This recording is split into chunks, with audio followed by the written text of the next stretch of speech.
Welcome to Quiet Scare, where horror doesn't scream, it whispers.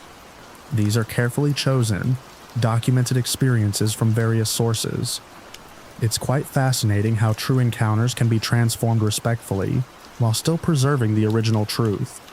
The team uses literary adaptation, an art of the craft, to elevate these real moments into atmospheric storytelling. What's compelling is the genuine anticipation and quiet sense of unease these experiences carry. Remember, supporting the channel helps it grow. A quick like and subscribe always makes a difference, and setting the bell notification ensures you catch the next release. For the best listening experience, all ads are confined to the first 10 to 15 minutes, allowing for uninterrupted sleep listening afterward. Sleep well and dream dark.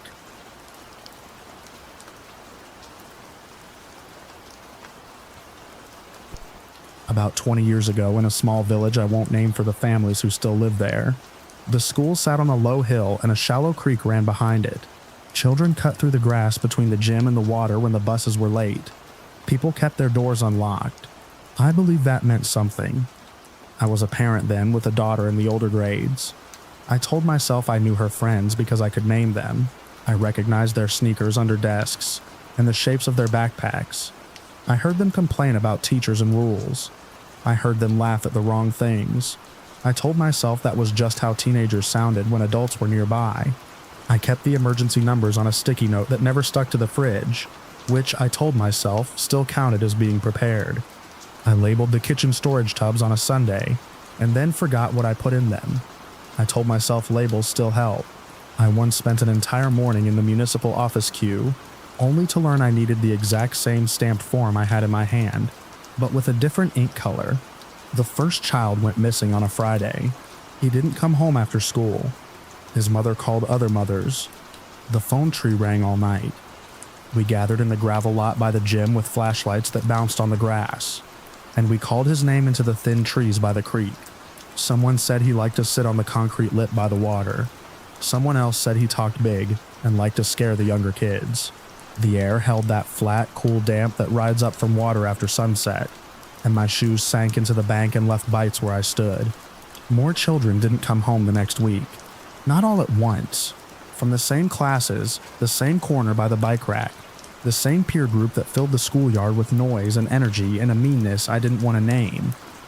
At the first vigil, the candles gave off a thin, unhelpful smoke. The priest said what priests say. Teachers stood behind the parents and watched the road. Before any of that, I had heard a conversation I pushed away. I heard it on a warm afternoon in the corridor outside the library, where the windows ran the length of the wall and the floor wax never fully dried. A cluster of teens pressed together by the glass spoke in low voices. They used words like teach him and make him stop talking, and one boy laughed in a way that didn't rise. There was a word that landed solidly: blood. It wasn't a joke word. It wasn't a movie quote. I held the stack of returned books and pretended to study the due date stamps, and I told myself they wanted to sound hard.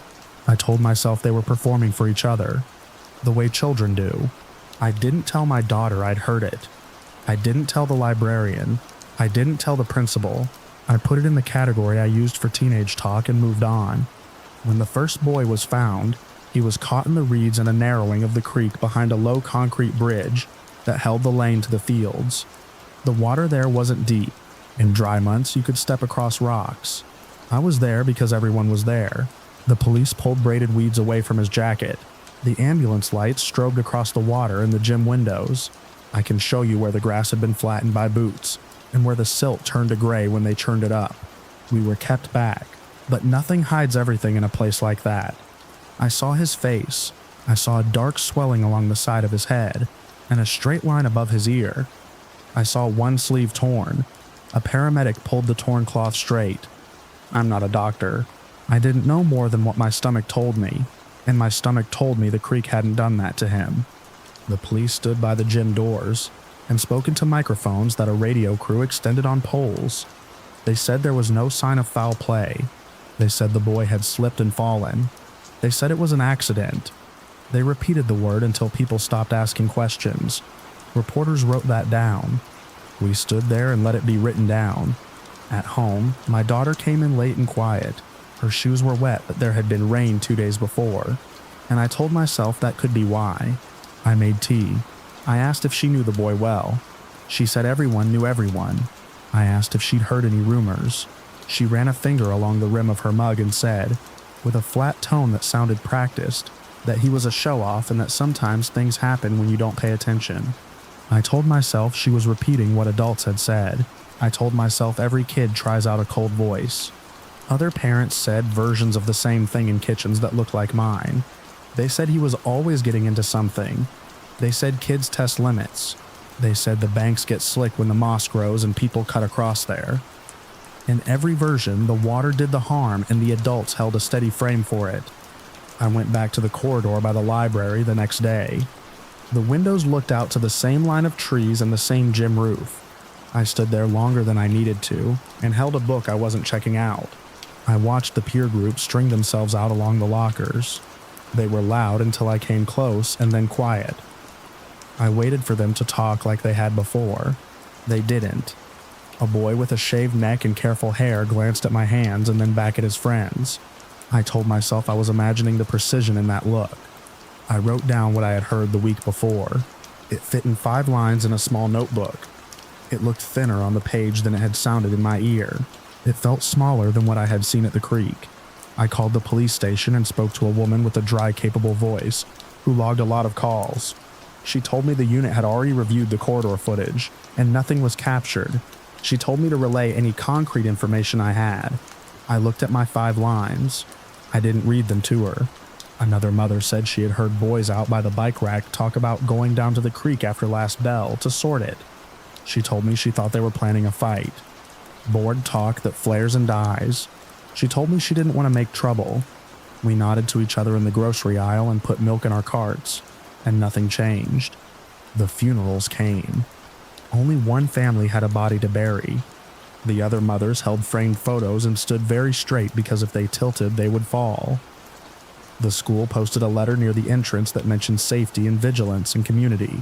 The headmaster read the same letter aloud and then hung it back on the pinboard, and someone smoothed the corners so they lay flat. I heard the peer group again behind the gym during a PE period when the field was half full and the teachers were tired. I went to the water fountain to give myself a reason to be in that corridor. They stood close, shoulders touching, not in comfort. Their voices were low and fast. One boy said not to say his name. Another said they had already done this. A third said they weren't going to look. After that, the group broke and spilled out the door in a way that looked practiced. I stood there with water on my lip and the metal pipe ticking behind the wall, and understood what those words could mean. I told myself it still didn't mean my daughter was part of it. I told myself that her wet shoes could have been from anywhere, and her cold voice was a phase, and her neat bag and folded PE kit meant she kept rules. Denial turned into a set of small choices. I kept pushing away details that didn't fit. I asked her directly one evening if she had heard anything about fighting by the creek. She said people talk. I asked if she had gone down there after school. She said sometimes people go there. I asked if she knew who the police were looking at. She said the police were not looking at anyone. I asked if she understood what blunt force trauma meant. She put her teacup in the sink and ran the tap and said I didn't need to say that in our house. The official story held. The paper ran photos of the creek in daylight, with bright sun and the water looking harmless. The caption said site of accident. The police gave an update 2 weeks later that used the word tragedy in a sentence that also used the word accident, and then it was set in that shape. People who disagreed with it did so in kitchens and small cars, and not at the way the microphones like to face. What kept me awake was not a supernatural sense that the house held more than the house. It was the plain layout of who stood where. A group of kids at the edge of the creek, a smaller kid in the middle, stones and a concrete lip and a narrow bridge, the shallow water, the straight marks on his head, the laughter in the corridor that didn't rise. Before any of that, there were more names on flyers than there were bodies in the ground. They took the flyers down when the paper faded to white. The gym got new paint. The city replaced one of the bridges with a fresh concrete span that didn't crack yet. The reeds grew back. Some families moved away. Others stayed. My daughter finished school, left for a city, came back for a season, left again. When she visits now, she stays in the guest room and checks her phone in the morning before we talk. We do not say his name. We avoid it in conversation. Every so often I hit it anyway and go quiet for the rest of the day. I kept the notebook with the 5 lines. I kept a copy of the newspaper that used the word accident. I didn't turn into an investigator at town meetings. I went to work and shopped and watched the school term roll forward. What closed the story were decisions made in offices and checked boxes. It was the way adults wanted order, the way we preferred the version where the creek did it. It was parents like me who nodded at each other and agreed that kids exaggerate and that the water explained more than it could. The night the boy was pulled from the reeds, the radio in the kitchen cut off mid-sentence and came back with static. I hit the side of it with my palm, and the announcer's voice returned like nothing had happened. That moment shouldn't mean anything now, but I remember it as if it matters. Maybe it shows how much I wanted someone in authority to keep talking so I could stop thinking. I know what I heard in that corridor. I know what I saw by the water. I know what we all said to keep ourselves steady. They called it an accident. I called it that too. I still live here. I walk by the creek in the mornings before anyone else is out. The concrete looks straight. The water sounds plain. It's a place where children still cut across when the buses are late. I don't stop them. I couldn't then. I can't now. I can tell you what happened as cleanly as I can, and that doesn't change what we did not do.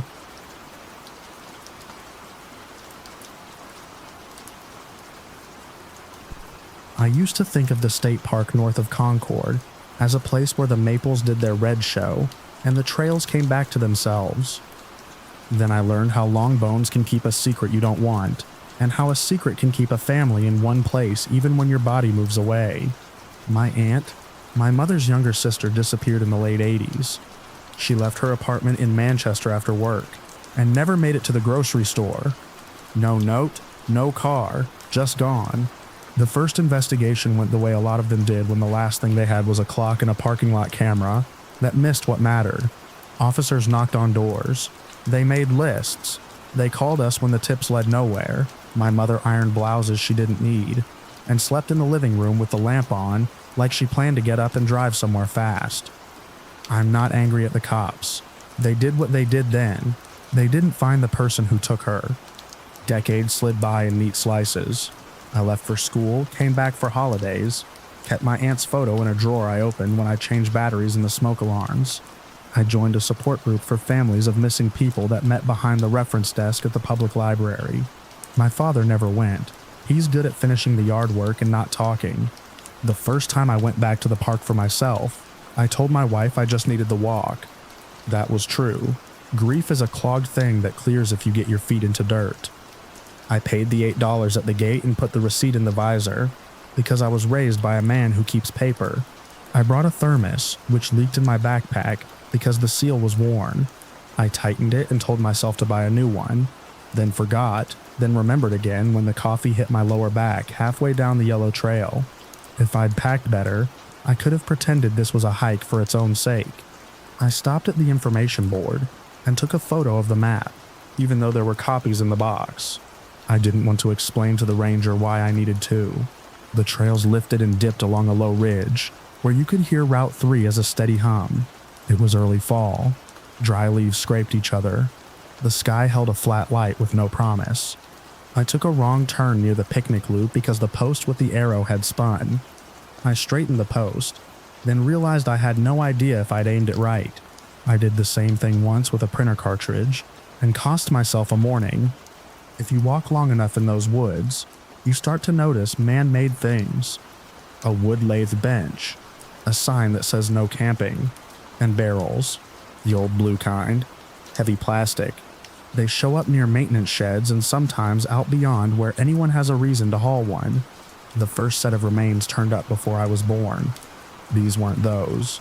These were discoveries that came later, spaced out in closed containers the way some people keep nails. Hikers stumbled on one in the early 90s when a storm pulled back leaf litter. A kid followed a raccoon and found another.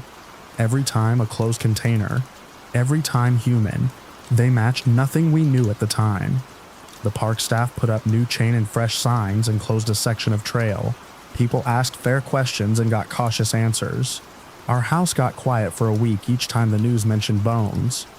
I walked along the edge of a marsh where the trail drops toward a boulder with a brass plate on it. I don't know what the plate says. It's low. You'd have to kneel and tilt your head. I never did. The ground there is spongy in a normal way. The birch is lean. The cattails show brown fur.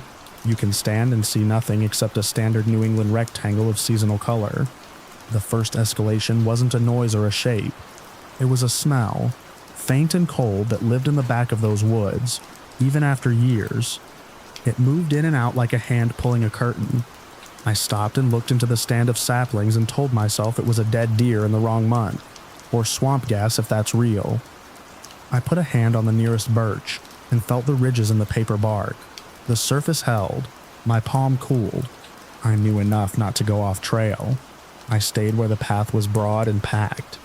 I marked my location on my phone, not because I planned to save or send it, but because I wanted a timestamp I could look at if panic got into me. If fear flared, the screen would tell me how long I had stood still. By the time I made it back to the lot, a ranger was leaning into a hatchback, telling two teenagers why the South Loop was closed until further notice. I didn't stop. I drove home and washed the thermos. I flipped on the evening news and saw the park on the screen again. The anchor used the same words as always. Ongoing investigation remains. In our kitchen, the lamp made a circle on the table. My mother stood in that light with the phone in her hand like someone had called her, and then hung up. Years passed like that. Another discovery, another failure to tie it to anyone. My aunt's case stayed a cold case. Her box at the station held photocopies of photocopies. Evidence existed in plastic bags where handwriting thinned at the end of a line. The thing that didn't fail was time. Rules changed. Tools got better. A new set of hands pulled old papers and ran the same objects through a different machine. Stubborn people tried again. Because something in the world had shifted. The breaks came from modern work done by people who didn't need the old case to stay unsolved to feel honest. They used what was left. Fibers, fragments, slivers in the seams of plastic. They pulled DNA from the remains in those closed containers and built profiles where there hadn't been any. They didn't know who the victims were at first, but they knew each one was human and specific. More families gave samples. Databases widened. A genealogist with a desk lamp and a dozen tabs open chased connections through second cousins and marriage names. The news started to say words like match and cluster. When they called it a pattern, it wasn't the kind that meant something moving through trees. It was the kind a person makes by choosing the same method twice. Then again, then again. Victims found sealed away in containers over a span that crossed calendar styles. Hair and clothes pointing to one decade. Plastic pointing to another. The forest saying none of it mattered because it kept growing. My role didn't make me special. I was a relative. I waited and answered calls and wrote down badge numbers, and kept my grief from turning into another task on someone's list. In 2007, a detective with a voice like a Tuesday came to our porch and read from a page about developments that weren't dramatic, unless you understood how long the gaps had been. He said they were looking again at the containers, at the woods, at people who had worked seasonal jobs then, when the park hired locals with pickups and a nod for a background check. He didn't promise a name. He promised effort. I signed a release to resubmit my DNA. My mother leaned on the back of a chair the way you do when you think you might sit but don't. The responsible individual had lived like a lot of men live. He paid rent. He moved for work. He owned tools that made clean circles in plastic. He knew back roads and unmarked pull-offs. He picked small towns where people mind themselves because that's how you get through winter. He took people who were closer than strangers but not watched by a crowd. He loaded closed containers and drove them to places he thought would outlast attention. He was wrong about the part where evidence goes away. He was wrong about the part where people stop looking. Not entirely, not forever. Years after the last discovery in those woods, the subsequent investigation, really the third or fourth depending how you count the human beings, who refused to call a case dead, knit the facts tight. They tied the remains in the containers to each other. They tied the method to a known person. They used records that didn't exist the first time around. Purchases, rentals, a fingerprint that sat misfiled in a local stack until someone scanned it into a system that lives everywhere now. An old traffic stop where the officer wrote the plate number wrong, and the squad car camera still got the sticker. A map on a laptop with layers toggled until one line crossed another in a way that could stand in court. They told us before they told the news. We were in a conference room that smells like drying markers. The investigator set down a folder and described the responsible individual without reading, which told me he'd been living with that file long enough to memorize it. He didn't dramatize the containers.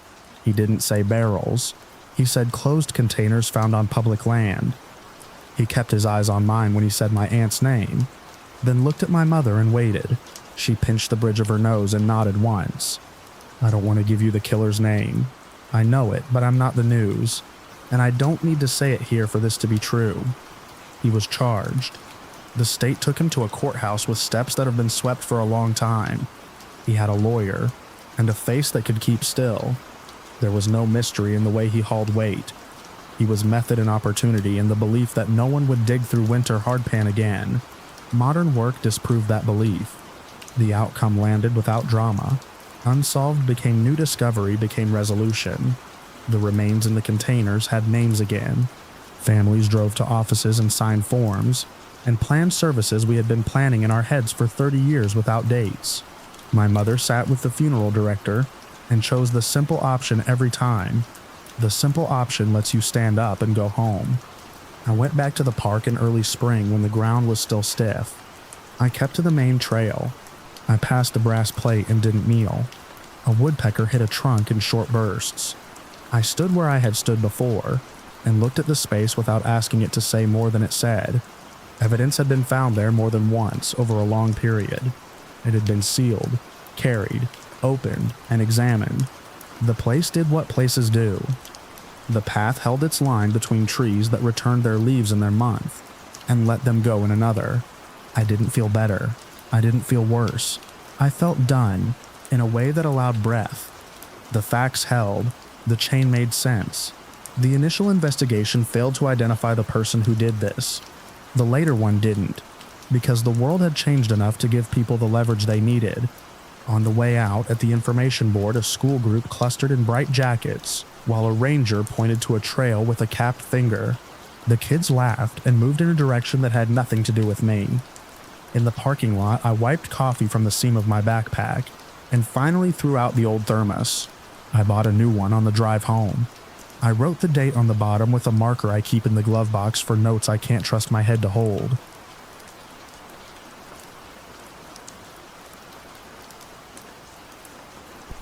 I can tell you the exact moment the morning broke wrong. It was the way my aunt wouldn't step off the driveway. She stood with her windbreaker zipped to her throat, fingers tucked into the cuffs, and stared at the basement windows like they could blink and tell us something new. The other parents clustered near the garage, the same voices from Sunday potlucks, all talking too softly and too fast. The sun rose over the cornfield and flattened the shadows on County Road 12. And the last thing any of us expected was to be told a sleeping bag had done something. A sleeping bag could not do. The kids had slept in the basement. It was an ordinary basement with a taped-down rug, a space heater, and a shelf of board games with missing pieces. We live outside Shelbyville, Indiana, in one of those rural pockets where the houses sit back from the road and everybody knows who leaves their porch light on. The sleepover was normal. Snacks, a movie they were a little too young for, a half hour of whispering before a mom told them to knock it off. The kind of night where the biggest problem is who gets the plug for their phone. I brought paper plates because that was my assignment, and because I never remember the right size. The cashier asked if I needed a gift receipt. I told her I was attending a high-stakes negotiation, hosted by a 4th grader, and I was on the paper goods detail. She stared at me, and I remembered humor is a bad currency at 8 p.m. in a gas station. By morning, one kid was gone, another was gone in a different way. The facts came out in the wrong order. Someone said call the parents. Someone else said we did. Someone said he's in the road. The word road traveled across the yard like a lawnmower starting. It cut a line between the house and the place we weren't supposed to turn our heads. The strip of asphalt under the power lines where the bus groans and the farm trucks drift to the shoulder. The one they found in the road. My cousin's boy wasn't walking. He wasn't wandering. He was just there, the way something heavy and final can be there. They didn't let me see him. I didn't ask. I stood by the maple tree in the front yard and watched the sheriff's cruiser block the lane with its lights off. Neighbors came out and stood on their lawns, not to gawk but to guard their edges. The morning air felt clean and wrong at the same time. In the basement, the other boy was still zipped in his sleeping bag. I want to be careful with this part. I didn't see the bag myself. 3 different adults described the same thing in the same clipped way. He was in the bag, fully zipped, the hood drawstring knotted tight, arms tucked. Like any kid who wants to feel secure. He was inside, on the taped-down rug under the little window with dead bugs in the well. He was there while the other boy was not there. The 2 facts sat side by side and made each other heavier. We moved around the basement in soft shoes. Someone shut off the space heater because it rattled and got under our skin. The children who were still there watched us with that patient confusion kids have when adults switch to whispers. They looked at the door. They looked at their phones. One girl asked if she could call her mom. I nodded and walked her up the stairs to use the kitchen, because the basement always made my throat feel coated in dust. The call took too long because the signal is bad on that side of the house, unless you stand by the sink and hold your phone level with the faucet. I told her that, then said our cell tower had a personality and needed a fruit basket to stay polite. She gave me a quick smile, and then her mouth tightened again. She asked to wait on the porch. I said yes. That was the last time anyone smiled. Time stretched in simple dumb loops. The sheriff went out to the road, back to the driveway, into the basement, back to the road. He kept peeling his gloves off and then remembering he needed them. He finally set them on the railing of the basement stairs. He asked us to sit in the living room and we did.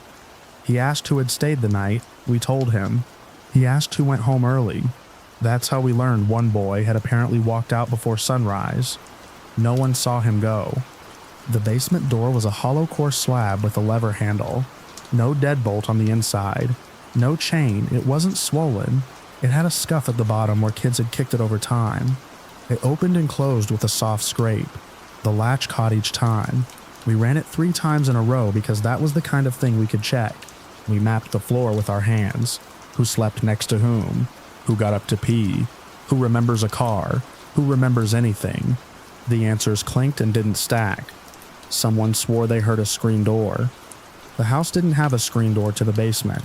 Someone else said they heard the gate. There was no gate, only chain link along the back lot line with a dented top rail where a tractor nudged it years ago.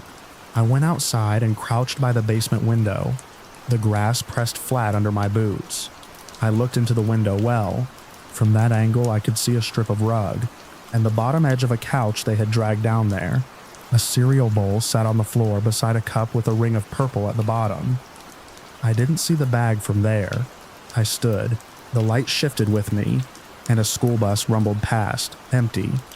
The driver lifted a hand in a reflex wave, and didn't slow. The road stayed the same. A crow called in the corn.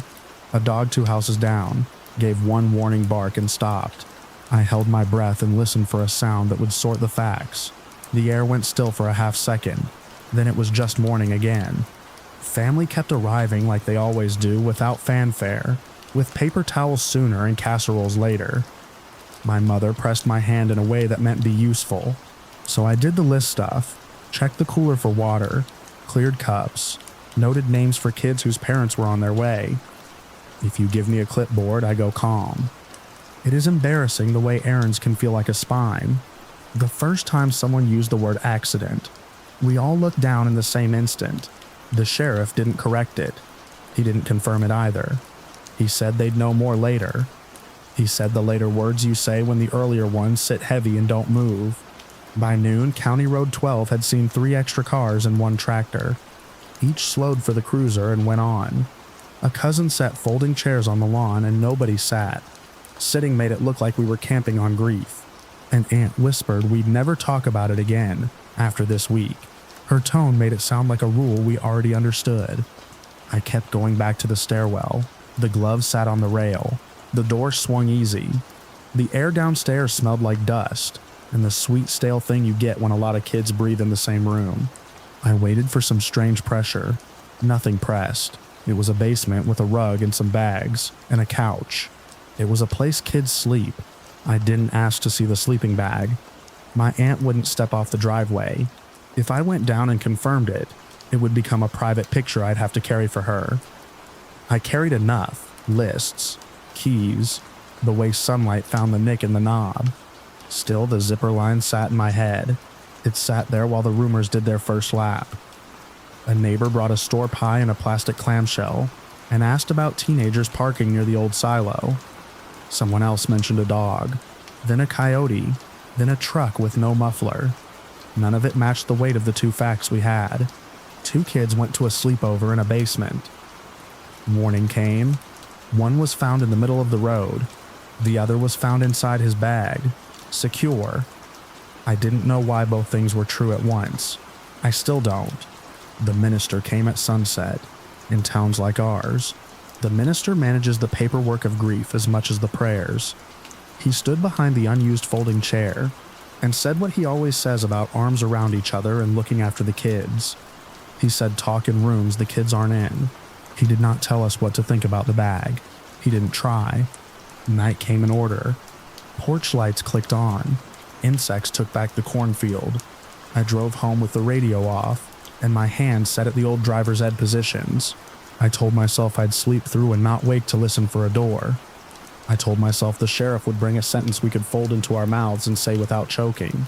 I told myself that if something made the bag stay zipped, it wasn't a thing I could name or fix.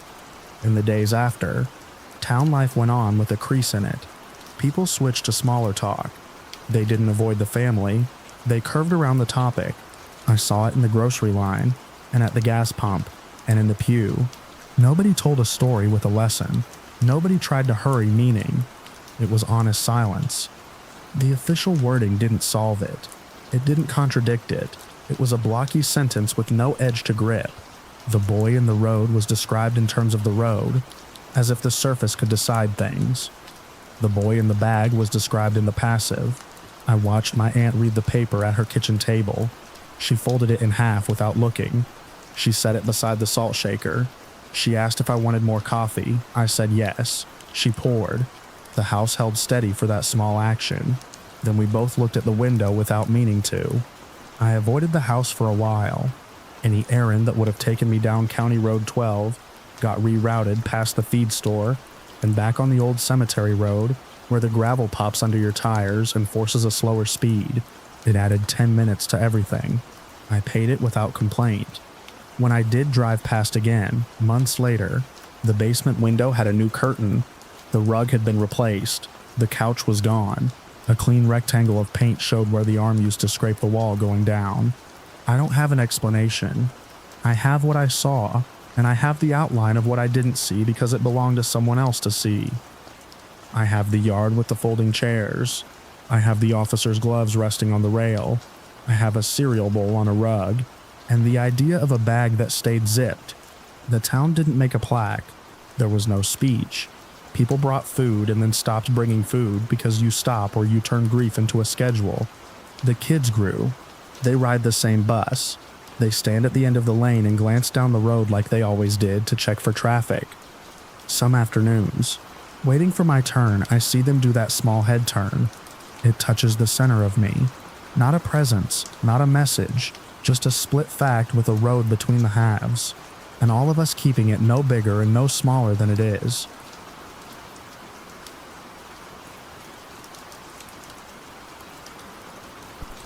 I grew up in Porter, Maine, a place where everyone knows your last name in your truck by the dents on the tailgate. We have 2 churches, 1 diner that opens when the cook feels like it, and a hardware store that smells like oil and old rope. People talk in straight lines here. They also remember that's why we all knew about Leon. Leon wasn't a rumor. He was the man your mother told you not to help unload groceries from the car if you saw him coming across the parking lot. He had a record in 3 counties and a talent for finding the inch between rules. People said he started as a petty thief and ended up in heavier trouble. No one claimed to know all of it. No one tried to correct the version that fit. If you were from here, you had seen him in line at the Sunoco, or leaning on the fence by the river, eyes half-lidded as if he was already looking past you to something easier to hold. When the leaves went red and thin in late September, he announced he was going out to hunt. He did not ask permission. He brought that ugly mossy backpack he always carried, and a rifle that made talk stop when he swung it from his truck. He told a couple of people at the diner he'd head into the east track to look for a buck. He said it casual, like he was going to borrow a rake. People nodded and didn't say much. You don't get points in Porter for telling a man not to go into the woods with a gun. I saw him that morning outside the post office on River Street. He had a brightness to him, the kind that made you watch in case it tipped over into something loud. He asked me if the logging road past Kezar Lake was still open. I told him the gate was chained. He said he'd go around through the snowmobile cut. I didn't argue because we both knew he would. My town's relationship with paperwork is flexible. The only person who knows the copier's tricks goes out for a dentist appointment, and the copier chooses that day to squeal and quit. I wrote down the rifle season dates from a torn poster, and Leon laughed at me like I was the one in trouble. He left with that backpack and a red hat that was more a suggestion than a safety measure. The weather was soft and gray, the kind of day when sound carries farther than light. He drove east with his window down and the radio up. He cut onto the old road by a rusted cattle gate, and that was the last time I saw him. The woods behind town are a patchwork of old lots and long memories. Spruce and pine, where the ground is flat. A tangle of maple and birch up on the ridges where the wind scours bark. Keep going, and you hit the river, and after that it turns into swamps and game trails that don't care if you have a map. The town calls it the East Tract.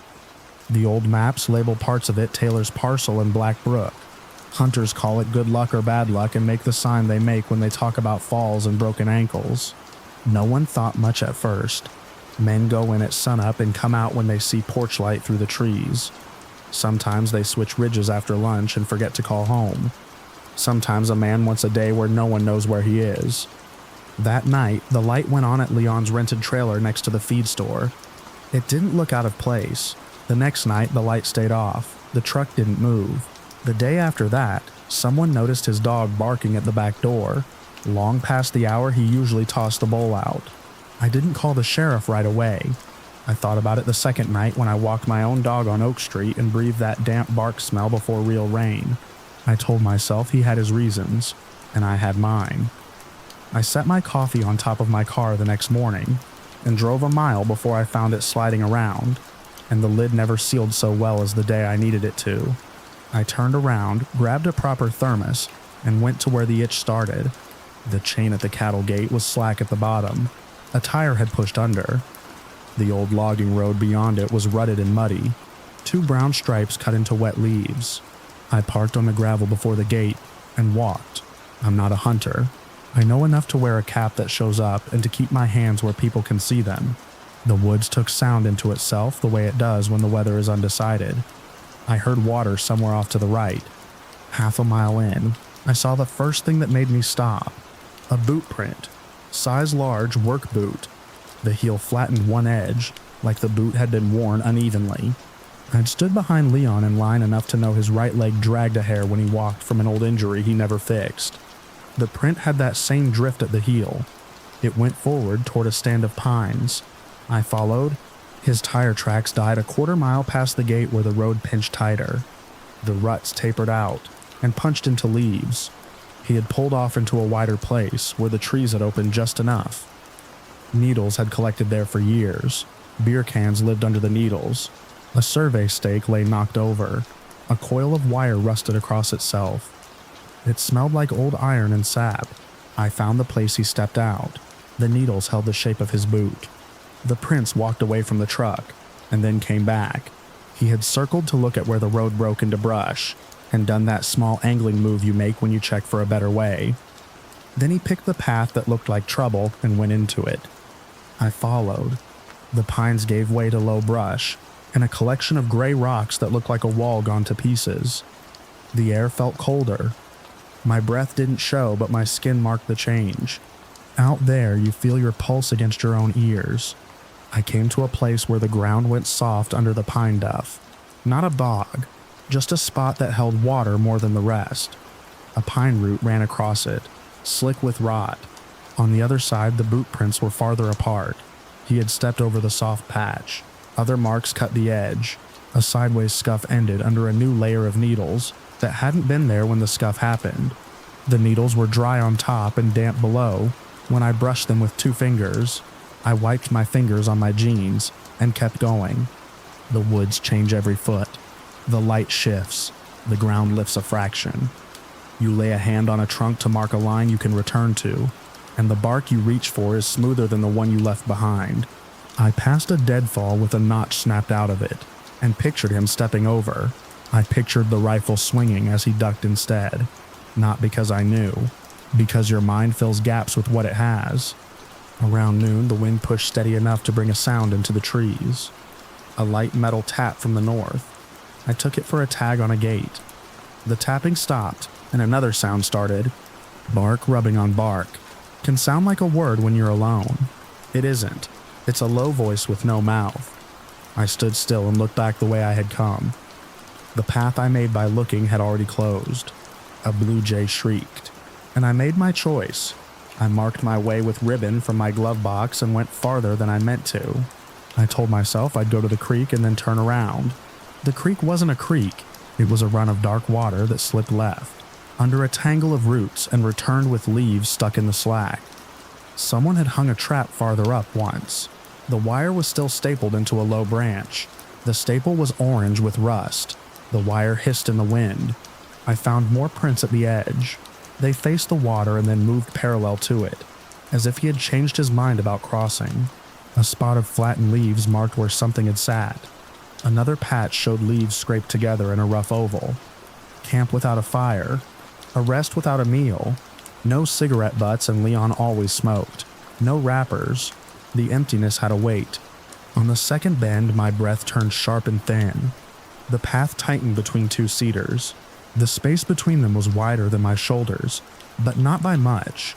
I stepped through and smelled something metallic that belonged in a kitchen. It faded fast. I looked down and saw one more boot print. The right one, angled like a man turns when someone speaks from behind. There was no matching left. The next impression was farther off, half on a patch of moss that took nothing. I called his name. My voice fell short. Sound didn't travel the way it does over grass or water. It dropped and the ground kept it. I waited long enough to finish a cup and got no answer. I walked the creek edge until the light thinned. Then I marked my last ribbon and turned back. The ribbons were there where I'd left them. I had to look twice where the brush leaned. The bright tape irritated me because it made me loud on a day I wanted to be small. I moved faster. I came out to my car with my mouth dry, pine sap tacky on my forearms and twigs lined along my shoulders I hadn't felt. At the station, the deputy said they'd gotten a call from the feed store about his dog and had done a drive-by. They would look in the morning. I told him about the prints in the creek. He wrote it down. He said they'd loop in the warden. He didn't need me to lead anything. He thanked me. He didn't say to stay out of it. By the next afternoon, orange vests moved in a grid. They took names and numbers and handed out flagging tape. It would have been reassuring if the forest cared about grids. People kept their distances. They called out when they found soda cans and a length of rope half buried.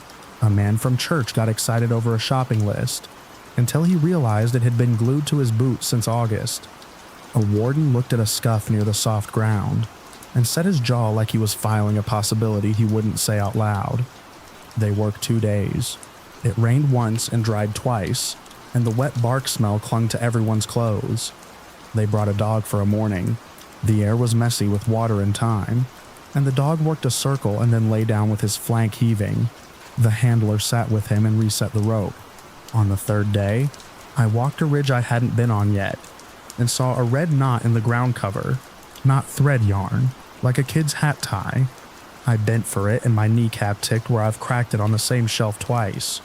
It wasn't Leon's. It didn't have to be. It told me nothing useful except that the woods keep what they can hold. Word spread. The diner took down a handwritten note that said back in 10 and replaced it with a typed one that said closed for family. At the post office, a woman with a tired face asked if I'd heard anything and then shook her head before I could answer. Under it, the hum that belongs to a town that likes a clean story built itself. Because the simple version fits easy. A man known for hard things leaves to do a simple one and doesn't come back because his past arranged it. No one said it plain at the counter or at the pump. They saved it for the red light, windows up. I went back alone after the grid broke and the vests went to their laundry machines. Early morning, fog lay in a low line between trunks. The tops burned clear while the lower branches held the white. I stood at the cedars and waited for the metallic smell again. Nothing. The creek ran with the same brown push it always has after rain.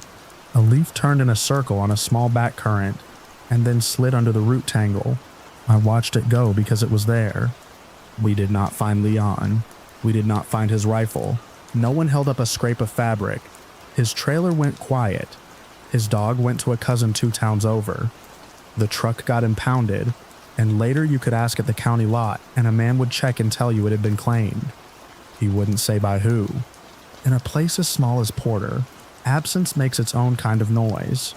You hear it when you cut across the lot behind the hardware store and expect to see a man taking his time with a cigarette, and he isn't there. You hear it when the first snow sits undisturbed by the feed store's back door. You hear it when someone uses his name in past tense and bites it off. We recognized him, then we recognized that he was gone. After that, we recognized that whatever came next wasn't ours to confirm. This ending holds. It sits past the second bend in the creek where the ground turns spongy and the cedars make a short gate. It sits where a right boot turned as if to meet someone who spoke from behind and then didn't make another clear appointment. If there was a violent end, it hid its proof. A man walked into the trees and didn't walk back, and a town carries the shape of him as a missing weight rather than a found one. I didn't know why that smell hit and was gone. I didn't know why his prints chose the soft and not the high ground. I only know he went in on a gray day and didn't come out. And we are still the kind of place where everyone knows that fact and carries it without saying it too loud. At the gate off the old road, you can look in and see nothing but trees. That's the truest thing you get. The chain hangs low. The wind lifts it and taps the post and stops.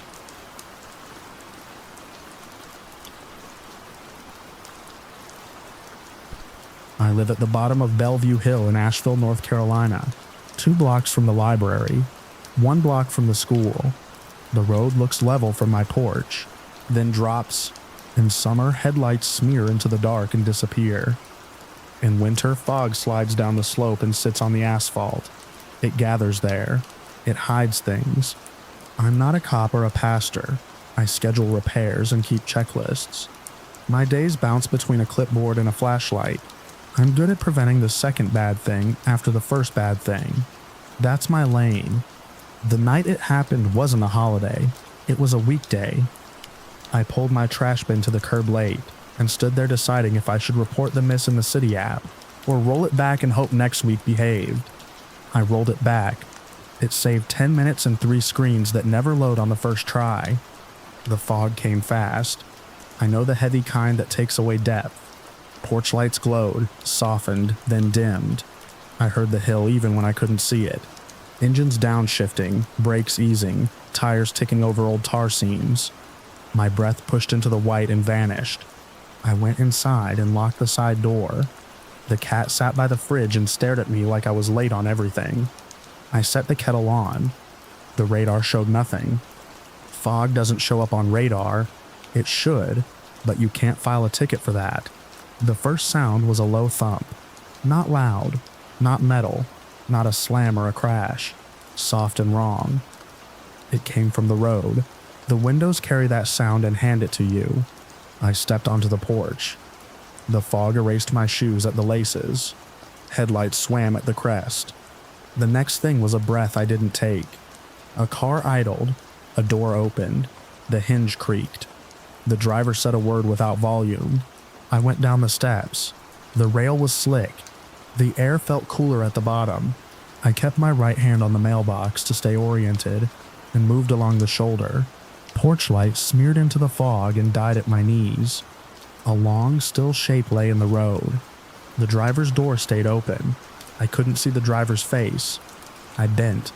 The man in the rode-down coat. Jeans lay on his side. One arm trapped under him. One arm out like he had tried to push up and missed the decision. Wet wool and old leaves mixed with something sour. I set 2 fingers below his ear. Warm skin. A faint artery. Then nothing. I pressed my wristwatch against him and counted. The numbers I should get did not come. The driver stood next to me, a neighbor from one street up. We've fixed fence panels together. We've traded ladders. He said my name like a question. I focused on the man's neck because that was the only useful thing I could do. The man smelled like cheap whiskey from the discount store off Hendersonville Road. It sat in his clothes, his breath, and the wet around him. I knew his face from the wall by the laundromat where guys talk. I had seen him asleep upright on the bus bench. He belonged here enough to be part of the corners. A car at the crest saw the scene and backed away. Reverse lights went white in the fog. I told my neighbor to turn on his hazards. He did, and the red flash made the fog pulse without cutting through. "We need to call," I said. He touched my elbow. "Not yet." "Why?" "Look." I looked. Faint brake marks curved. Light at first, heavy where the grade changes. He had eased down into a place where the last 20 feet vanish. The coat matched the wet asphalt. The fog ate edges. You don't need an expert for that. Nobody drives fast at the bottom of Bellevue Hill on a night like this. The hill and the fog organized this accident. Skill wouldn't have changed it. It was unavoidable. You can call that a story people tell themselves. I stood there and listened to the grade and knew it anyway. A door opened across the street. Mrs. Little stepped onto her porch and closed her cardigan. She looked but didn't move down. People came out. The fog kept the voices low. We said names. We said what we saw, which wasn't much. We said what we understood. We placed ourselves like we were guarding the space. The driver kept looking at me because I was closest to the man's head. I looked at him because he seemed like he had walked through a door and left it open behind him. Someone said call. I said we will. There was a choice in the air. We have lived here long enough to know each other's surgeries and mortgages. We know who keeps the extension ladder and who has the good socket set. We also know who can carry what. If a man goes down at the bottom of Bellevue Hill because the fog takes away the road, do you hand the front bumper to your neighbor to carry alone? Or do you make a record that leaves out that 1 second and keep the rest intact? The question is ugly. We answered it. We called it an accident with unavoidable conditions. We said we found him in the road and the driver stopped to help, which he did. We said the visibility was so bad that a person could be 10 feet away and you wouldn't see them. All of that was true. We left one detail out because it would place a weight on one person that belonged to the hill in the night. I made the call. I gave the address. I described the hill and the fog. I said a man was down and not breathing. I answered each question. I said the driver was present and cooperative because he was... Cooperative signals something, and it was true. The truth we were making needed a frame that matched the conditions. Blue lights pushed through the white and pooled against houses. The first officer moved careful, like he had done this with fog before. He looked at me, at the driver, at the man on the asphalt. He knelt, did what I had done with training in kit, then shook his head once at his partner. He asked when I found him. I gave the time. He asked about the driver. I said he arrived after, and set the hazards so the car would show. My voice held. The officer nodded. I could see he would verify against what the street could prove. He wrote. He set cones. There was no scandal in it. The report would match the hill. Toxicology would come back on the man in the road, and people would say the same sentence in the same rhythm. Tragic and unavoidable. The officer told us to go inside while they waited for the medical examiner. Nobody wanted to be first, because leaving looked like quitting the moment. But the fog was cold and the cones drew a clear line, and one by one we went. I didn't sleep. My body threw the energy into my hands. I made a list. Cones at the base and at the crest. Reflectors by my mailbox. A raised paint strip for the last stretch. A motion light across from 184. A sign at the top. FOG zone. A note to text the group about spare jackets for nights like this. Morning came as a wet sheet. The fog lifted and left grays. The cones stayed. Tire marks kept their arc until the street dried. We stood in yards and did not talk about the choice we had made. We talked about the hill, the school zone, the trash pickup. We said unavoidable because it was the only word that fit and didn't break anything we needed to keep. In the weeks after, I did my work. I'm good at forms. I called Public Works. I asked for raised reflectors at the base of Bellevue to prevent another incident. I used near miss because it moves requests without requiring a story I couldn't give. The man asked for a distance from the intersection. I paced it and added a couple of feet to spare bumpers. I filed for a wet weather advance warning sign. I asked about a temporary rumble strip. He said the city had a short-run option for stretches where attention, not speed, is the issue. I shot a dusk photo and attached it.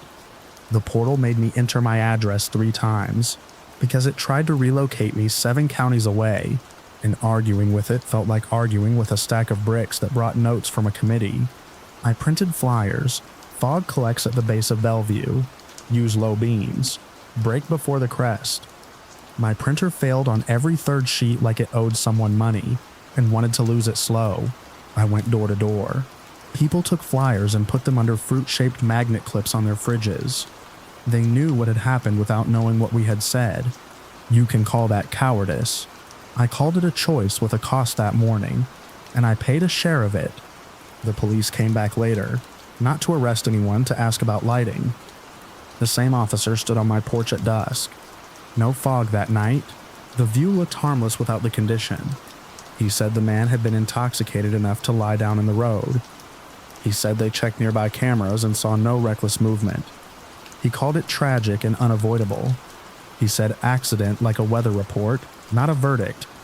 If you want horror, here some nights the fog comes early and waits at the bottom of the hill, and the road takes the exact shape of the last time, except the person isn't there.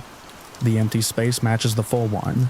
I stand on the porch and watch the 2 solar beacons the city installed blink amber.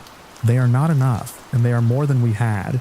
I think about the words we chose, and the one we left out.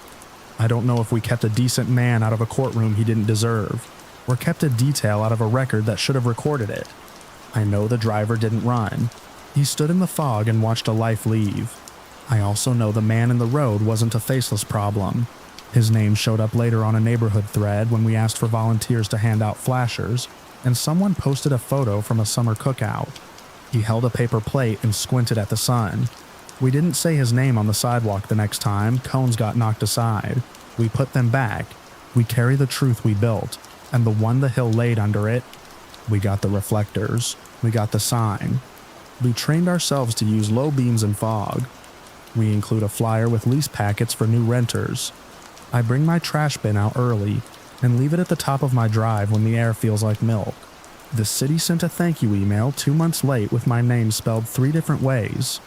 I printed it and stuck it in a folder labeled Hill. Paper anchors a thing. At night when the fog drops, I stand on the porch and listen to engines grind down. I hold the rail. The amber beacons blink. Dread lives in the space between the first engine at the crest, and the moment the car emerges whole, it passes. Another set of headlights shows up. I keep the flashlight by the door. I believe in prevention. I believe in mercy. I live at the bottom of Bellevue Hill, where both have to share the same road.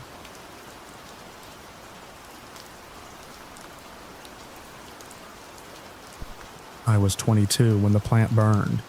The clocks at the front desk froze when the power failed, and we kept our own time by the way the heat moved down the hallway, pane by pane.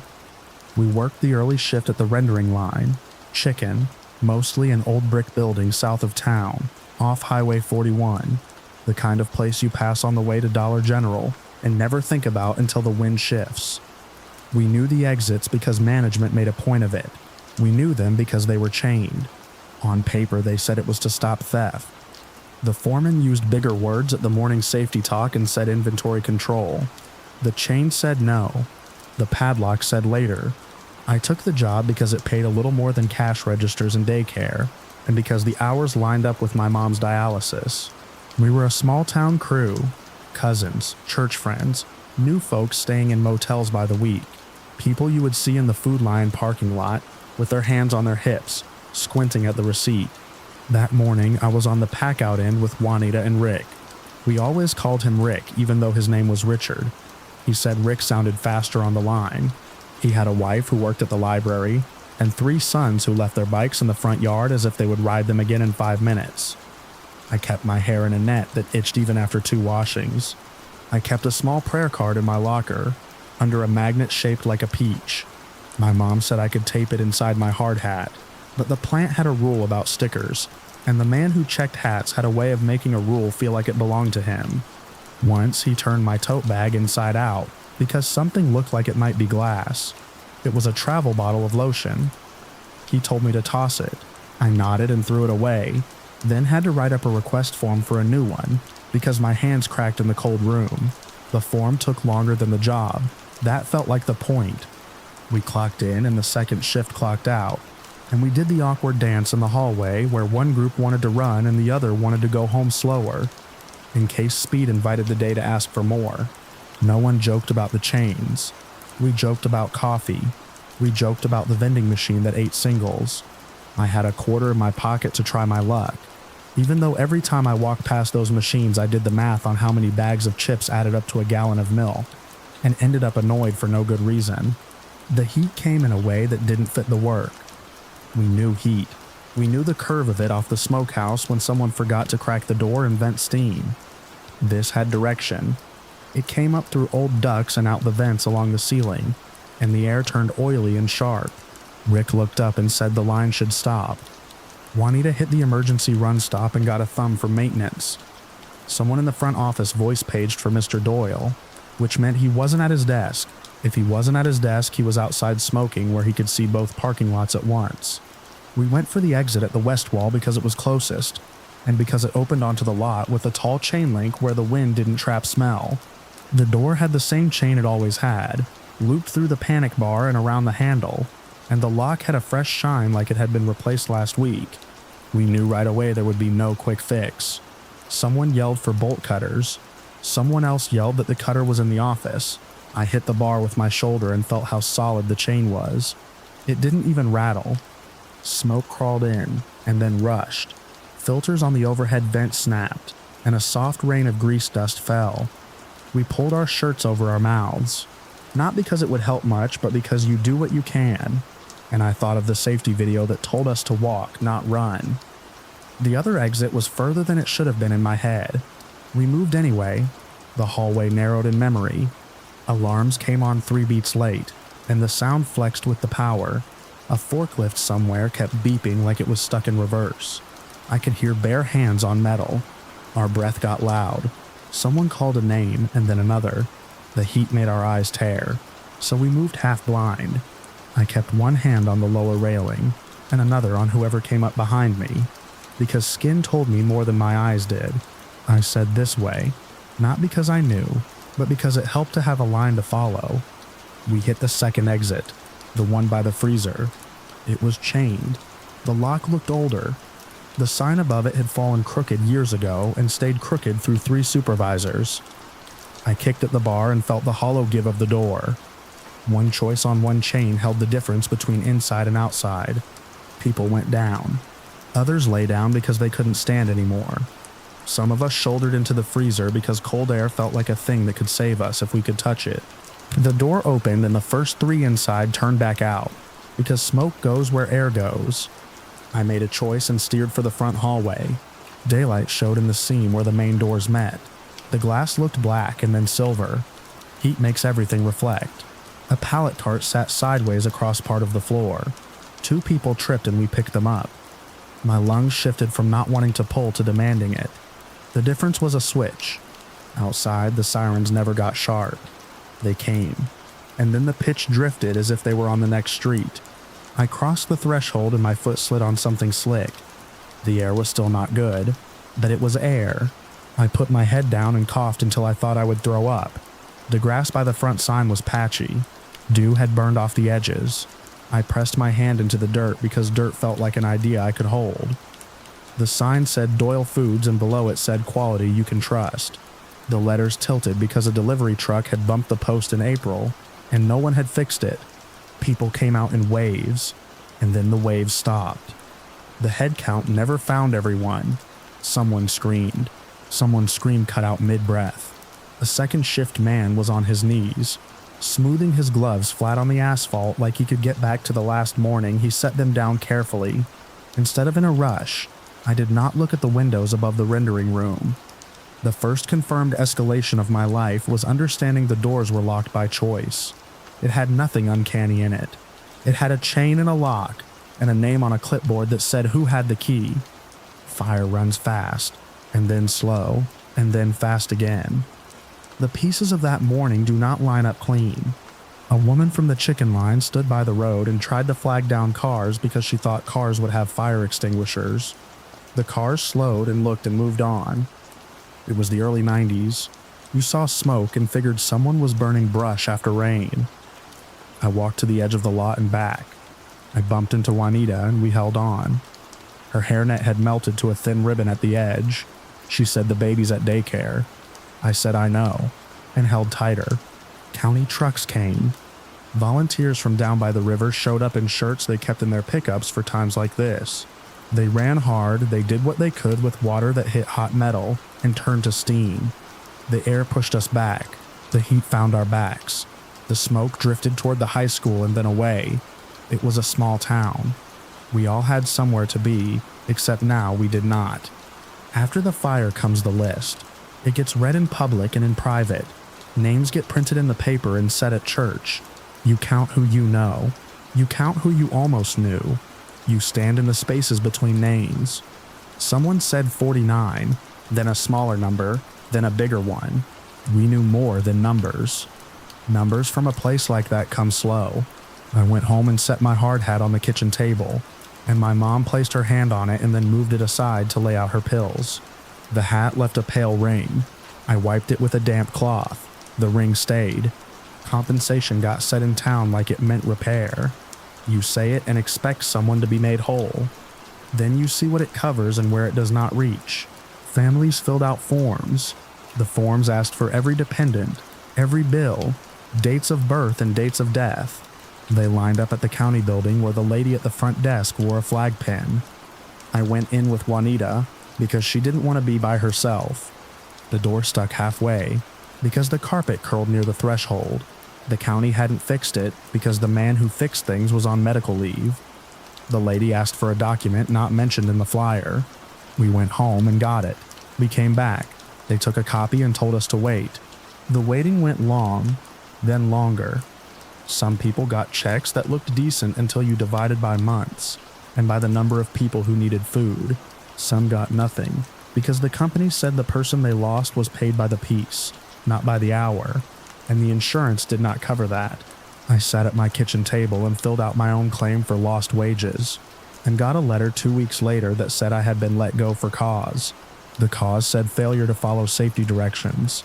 I read it 3 times. Then I folded the letter and slid it back into the envelope. The envelope felt cleaner than my hands. There was an investigation. It had a start date and a press release. Men in shirts walked through the ruins and pointed with pens.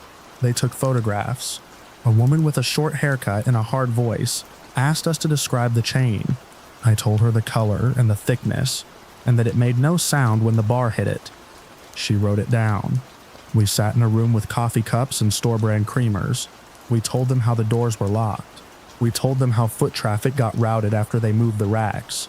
We told them night shift brought lunches and coolers because the machines ate bills and sometimes wouldn't take quarters either. I said the vending machines got more maintenance than the doors. The woman made a small smile. Then her face went blank when her earbud clicked. After the first round, the questions changed. The men with pens came less. The woman with the haircut got moved to something else. Company people came to public meetings and said they were committed to safety going forward. They said they felt our pain. They said they would set up a scholarship in the names of the fallen. They did not say how the chain got there. The county commission said they would petition the state for new guidelines. The state said they were examining the matter under existing standards. Examine did a lot of work. It meant wait. It meant no. A reporter from out of town wrote a story. He talked to us and got our names right. And his editor put a headline on it that made it sound like a lesson, not a thing that happened to people who still had to make dinner. He used the words corporate negligence in the second paragraph. My neighbor, who is not a shouter, read those words and then stared at his hands. He worked maintenance on the older boilers. He had asked for the key to that lock twice in the spring and been told to ask again on Monday when the manager got back from a meeting in Columbia. Monday did not arrive the way it should have. We went to a vigil in the parking lot of First Baptist on Hampton Street, because that was where the town could hold so many. The pastor from the other church came, and the woman who runs the food pantry, and the mayor with a tie he wears on election nights. Candles dripped onto paper cups. Names were read. The air was still. The night smelled like cut grass. A hand landed on my shoulder, and I thought of the chain, how metal holds its own cold near heat. People cried. Others stood without talking. There was a list they did not read, and it had more places than people. The office where the lock got ordered, the meeting where someone said theft, the lobby where the phone rang and no one picked up. Those names did not get a candle. Months went on. The company changed its sign. They pulled down Doyle and replaced it with initials that meant nothing here. Some families got calls from a man who said he could help with claims if they would sign. He said it like he was offering to move a couch. He took a cut. Authorities said they did what they could within the rules. They told us they could not release certain documents because of ongoing considerations. They said they had considered our pain. A consultant talked about lessons learned. He wore a crisp shirt, shook hands, and drove a rental. He looked at the stray dogs along the edge of the lot and said we have to think holistically. He never lifted a box. 2 years later, I drove by the plant, and the windows were gone. The building stood like a mouth without teeth. We had moved on, and we had not. You don't move on from a chain, you move around it. When a cart's front wheels stick at the store, I peel off to the side, let people pass, and try again. I steer wide around paint barrels because I don't like the way certain lids sit. I sleep with the window open, a crack even in winter. I got another job in a different place, different rules. On my first day, I tested every exit. I pressed each bar and made sure it moved. The guard told me not to block the door, and I said I wasn't. He wrote my name on a list anyway. You learn the shape of a cover-up by the empty spaces where clarity should be. You learn the weight of a withheld check by the light bill that sits for 3 days while you make calls and wait on hold. You learn how a town holds grief in public and refuses it in private because you cannot speak it every time you need to speak anything else. I tell this in first person because that is the only way the facts stay in the room. A workplace fire led to deaths because the exits were secured. Families were promised and mostly not paid. Pressure bent the inquiry. I can't make it stranger. It was already strange that a door meant to open did not. In July, I went to the county building for a copy of my birth certificate to update my license. The same lady was at the desk. The carpet still curled. I filled out the form, paid the fee, and sat in a hard chair in the hallway under a bulletin board with flyers tacked at odd angles. The air conditioner clicked on and off. A young man came in wearing a shirt with the plant's new initials, and he held a folder with resume copies sticking out. He looked at the floor and then the ceiling, as if there would be a sign. He took a number and sat. I watched the records room door. It swung open and shut smooth on working hinges. Someone had oiled it.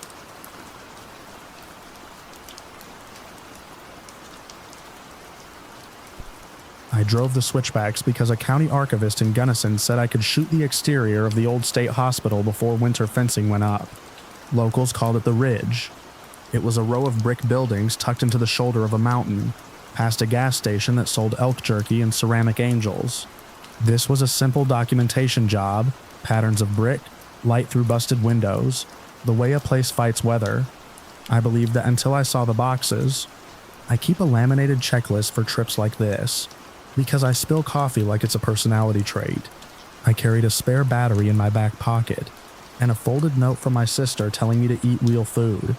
The first step is always a perimeter walk. I counted angles instead of steps, and marked clean lines in my head. Pine smell moved across the lot. A paper sign on the double doors read, "No entry, asbestos containment." The padlock didn't match the scuff marks around the latch. Someone had been in and out. I called the county office from the hood of my car to ask again about keys. A man said permits took 7 to 10 business days if I found a different form hidden in a different link. I told him I'd framed the sign nicely, and he laughed the way a person laughs when he writes ticket numbers for fun.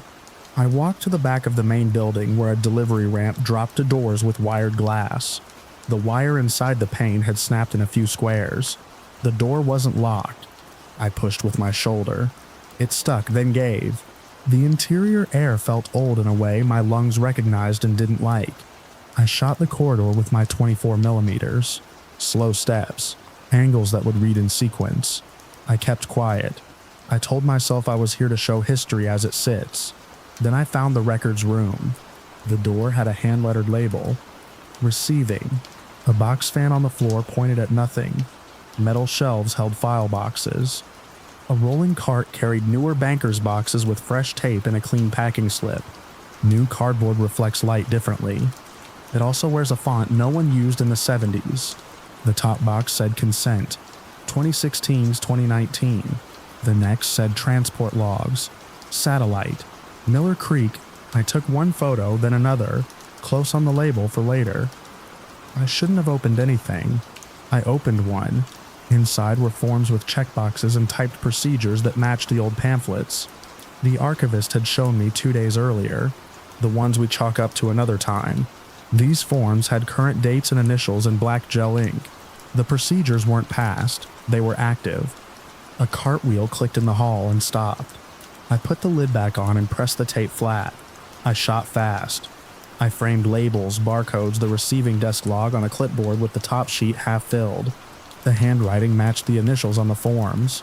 I slid one form behind my notebook, spine split for that reason, and folded the packing slip into my back pocket. My hands moved before my head finished deciding.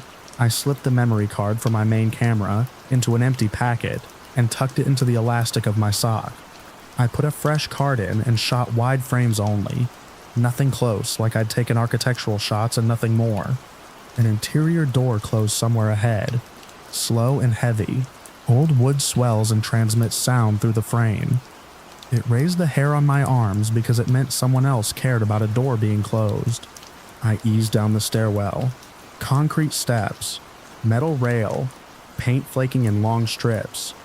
A plastic trash bag sat open on the landing, with pharmacy stickers tangled in the drawstring. I shot the stickers. I shot the bag. I kept going. The back door opened onto the loading ramp. Afternoon had slipped toward evening. Light ran level across the lot. The trees looked flat in the finder. I cut behind the maintenance shed and took the long way to the car instead of crossing open. My heartbeat kept time. I didn't add opinions. I stopped at the only diner still open on the highway past town. The woman working the counter poured coffee with the focus of someone who learned to ignore strangers with cameras. I asked about Miller Creek without saying satellite. She wrapped silverware in a napkin and said vans came through late and didn't stop long. And sometimes they went up a mountain road that didn't get plowed because it wasn't on the maintenance map. She didn't tell me to stop. She didn't tell me to go. She said I looked like a person who parked far from doors, which I did, and told me to leave the car under the new light because the bulb had been replaced last week. On the way out, the card terminal printed double receipts, and the manager called me back to sign both like we were adopting each other's paperwork out of pity. I smiled.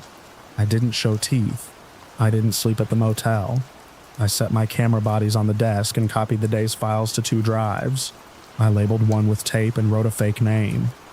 I listened to the quiet noise buildings make. The memory card stayed in my sock. I didn't have a good reason for that choice. It felt like the right place for something I couldn't afford to misplace. I went back up the next afternoon to get exterior B-roll in better light and see if the new boxes had moved. A man in a county windbreaker stood on the steps with a clipboard. He fit in any parking lot. He told me the buildings were closed and asked if I was the photographer on the county list. I said I was working on a personal project and liked brick. He smiled without his eyes and asked what part of town I was staying in. I named a chain place because I hadn't learned the motel's name. He nodded and said the wind picked up this time of day, and doors sometimes slammed in old buildings because of it. I hadn't mentioned a door. I parked at a turnout a mile down and shot the hospital through a gap in the trees. The service road split to a ridge west of the main lot. A white van came down at an easy speed and passed under me. The driver didn't look up. That read as training or boredom. 2 silhouettes, rear windows opaque with wrap. Clean plate. I shot the plate anyway. When I pulled into the motel, a sedan rolled past at a beat that was just off. Different plate state, nothing special. The kind of car that fills lots and never draws eyes. I noticed when it parked 3 spaces down, and then left without the driver getting out. I carried my gear in 2 trips to see if it would pass again. It did on the second trip. I called an external agency. The county office felt like a closed loop and those boxes had current dates. The operator pushed me to a duty desk with a voice that didn't waste tone. I said I had documentary evidence of ongoing use of procedures the state said stopped a generation ago. I gave the site and the labels I had shot. I gave my name. I said I could bring the files if they wanted a clean chain of custody. The person told me not to mail originals. She said to come to the field office in the city when I could do so safely. I stopped for gas on the way out. The pump screen froze at $0 to $1 and demanded I reinsert the card while traffic stacked behind me. One pickup eased around. The driver lifted 2 fingers off the wheel. I printed a receipt I didn't need and dropped it in the cup holder. It would be funny later if the world kept an ordinary shape. I merged onto the highway and watched my mirrors without turning it into theater. The sedan came up the ramp minutes later. I kept speed and lane steady. It followed for a stretch and then took an exit back toward the hills. Relief hit, then thinned, when a different car slotted in behind me. Same paint, different plate, same discipline. I didn't pull off. I didn't drive home. I drove to the city. The field office sat behind a bland facade near the courthouse. The entrance smelled like disinfectant and coffee. A woman behind glass asked for my ID and the name I'd given on the phone. A plain office opened. A man in a tie that didn't advertise anything asked me to place devices on the table. He used a checklist. Good. I took the sock memory card out and set it on the Formica. I handed over the spare drive and the folded packing slip. I named the site, the box labels, and the contents I had seen. I described the van, the windbreaker on the steps, and the sound of the interior door closing. I didn't name the diner woman. The man read fast. He asked for image timestamps and whether I had shot staff. I said no. I told him which images were wide and which were labels, and how the light shifted in the hall when the exterior door opened. He wrote on a legal pad. When I left, the sun was going down. The day felt like a rope that had burned my palms. I stayed with my sister outside the city for a week. That matched the amount of time it took for someone to call the span more than a long night. She fed me heavy food. I shot the backyard plum tree with a cheap lens to make her kid smile. I kept the blinds open by day, so I could see the street and close them at night because light inside makes a person into a display. A car idled near the curb 2 nights in a row, and then stopped coming. A man at the corner looked at me too long once, and kept walking. I let the moment pass without building a story on it. The agency called the following week. They didn't use names, they used a case number. They asked me to come in. In the small room, they said they had executed warrants based on my documentation and testimony, and had secured additional records, transport logs, and consent forms that matched my frames. They didn't outline details. They didn't want to color my memory. They said the investigation was wide and active. Van routes mapped to sites at Miller Creek and 2 other names from the old pamphlets. Charges were in motion. I asked if I should go back up. The man said no. He asked me to let their process move. He said someone might contact me to clarify where I was and what I did when I found the boxes. I told him I walked in through a stuck door and believed I had the right to document a public space for history. He looked at my hands and said he understood. He asked where I kept the memory card before I came in. I said the sock. He nodded. He asked me not to publish yet. I waited. The town in the mountains had a storm that knocked out power for a night and left a dusting that photographs well on dead grass. I didn't go up. I checked my mirrors like a person learning a new habit. The boxes weren't my story anymore. My story was the time between a door sticking and a card sliding across a table. When the press release came, it used clean words. It said a wide-ranging investigation had shut down an ongoing operation that mirrored historic procedures that never fully ended. It didn't show my frames. It cited documentary evidence from a private citizen and underscored the role of external review when local resistance and misdirection conceal risk. Those are their words. They are accurate. In spring, I drove back to shoot the exterior after the snow line retreated. The padlocks were new and matched the scuff marks. The sign at the entrance had a new seal. I walked the perimeter with my checklist and took a wider frame. I stepped back to hold more air in the image. I didn't go inside. I saw the diner woman at the gas station. She was filling a tank. I was buying coffee that tasted like hot paper. She said they had been in and out of the ridge for a week, and then they stopped. Vans had gone quiet up that road. She didn't ask for details. She understood how some events sit in the mouth like a stone and stay until time turns them smooth. I thanked her without a name. She nodded and said the light over the lot still worked. I drove along the mountain's shoulder and took the long road down because it let me look back without turning my head. The camera stayed in the bag. The frame for this part didn't need a lens. It needed attention, and the simple relief of a door that only opens when you open it.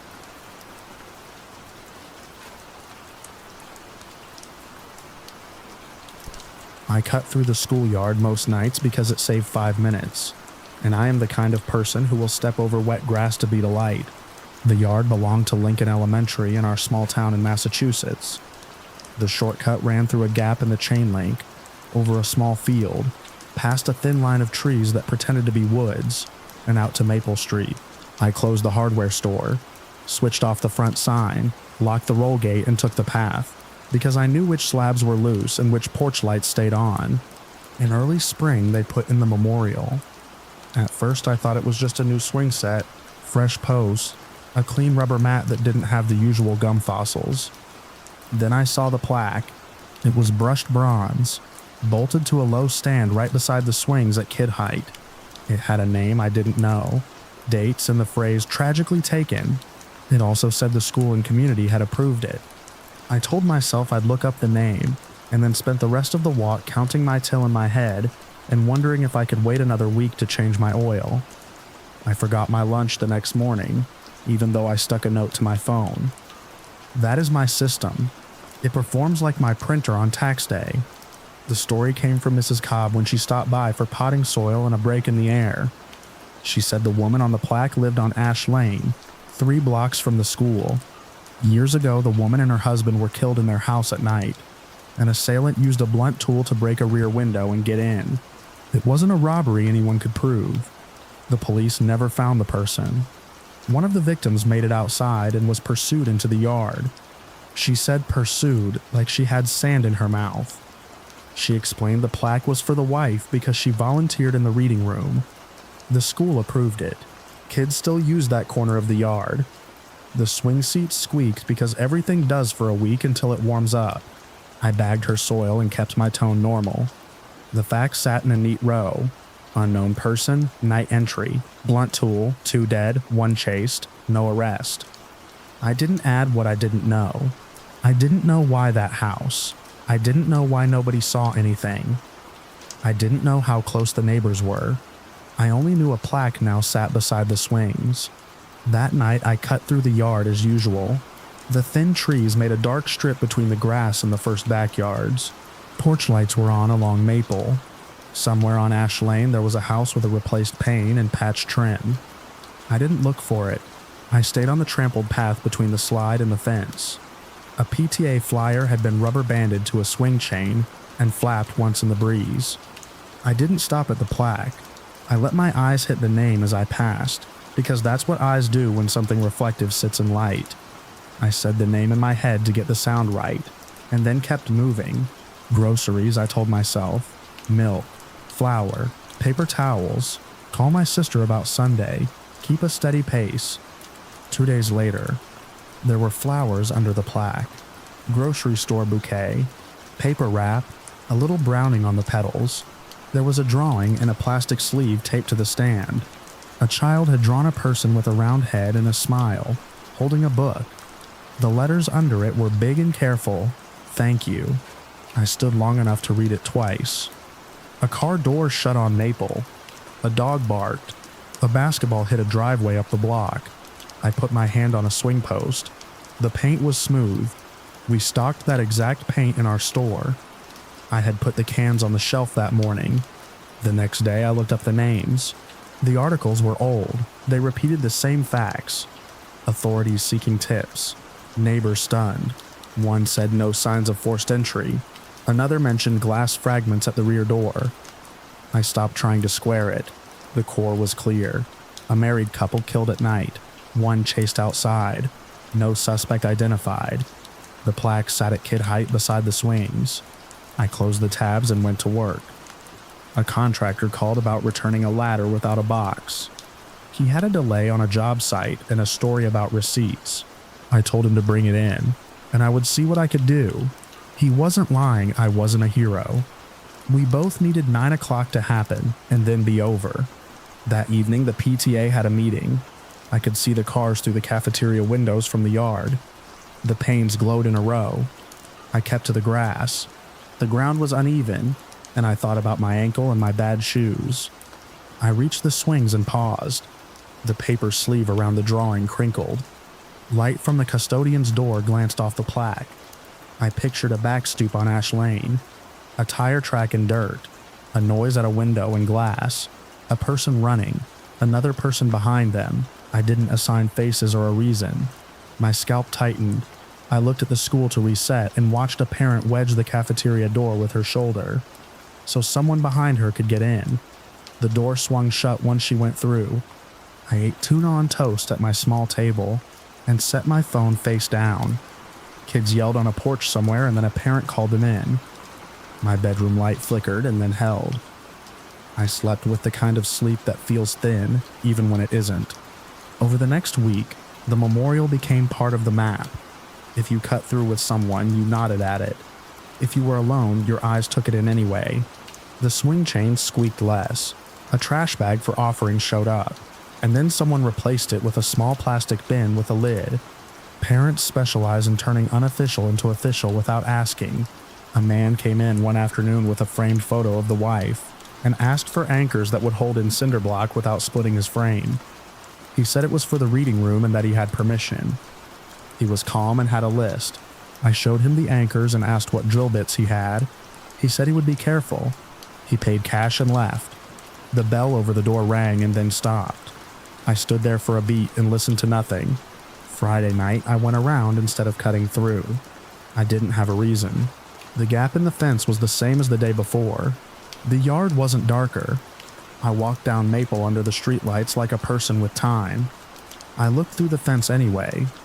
A fox trotted from the thin trees across the grass and passed between the swing posts. Its tail stayed level. It slipped under the fence through a low spot and went silent into the shrubs. I watched it go and then kept moving, because my body knew the route and didn't need my thoughts. Saturday morning, someone had tied a white ribbon around the plaque post and trimmed the ends.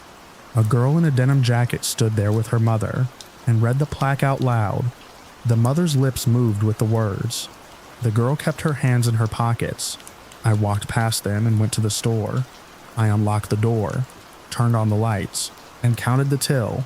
A customer bought duct tape and batteries and left a tip in the jar. Picking up that jar later felt like handling a hot coin. That night I took the shortcut again because I wanted to prove the path is just a path. The air had cooled. My breath showed at the gate for a second and faded. The yard was empty. The cafeteria was dark. The custodian door was shut. I crossed the grass to the swings. The plaque sat where it sat. The open space made me feel exposed more than watched, and that feeling was enough to make my legs ready to move. I read the name again and looked away. There was a fresh scuff track in the rubber under the swings. 2 long gray streaks where somebody dragged their feet to slow down. The marks ran to the mat's edge and then broke on the grass where a jumper landed. The track aimed toward the fence gap and then turned hard toward the thin trees. Kids played here all day and cut lines everywhere. I said that to myself. I stepped around the end of the scuff without stepping on it and kept going. At the gap, my chest felt tight and my legs felt slow. I could see Maple in the first porch light and a car under it. I passed through the gap.